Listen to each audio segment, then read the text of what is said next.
আর কতকাল খুন ধর্ষণ চলবে দেশে, সুযোগ বোঝে খুনি বের হয়ে আসবে হেসে। হবে নাকি কবু মা বোনরা এই দেশে নিরাপদ? বিচার খাতে তবে ব্যয় করা অচিরেই করো। বিচার যদি করতে না পারো সবগুলো একসাথে, তবে ছেড়ে দাও সহজ করতে কিছু জনতার হাতে। ছোটরা মিছা হয়েছে নিথর যেই পিশাচের হাতে, হতে হবে তার শাস্তি মৃত্যু যে কোনো নবসাতে।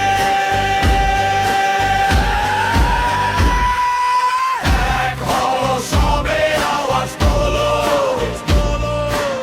আমরা আসিনি ভেসে এই সোনার বাংলাদেশে, এই সোনার বাংলাদেশে। এভাবেই যদি করে অবহেলা রাষ্ট্রের প্রশাসন, তবে বাধ্য হবে তুলে নিতে আইন নিজ হাতে জনগণ। অপরাধীদের এই দেশে যদি জামিনে মুক্তি মিলে, তবে নিরপরাধী বিক্রমপুরী কেন রয়ে যায় জেলে?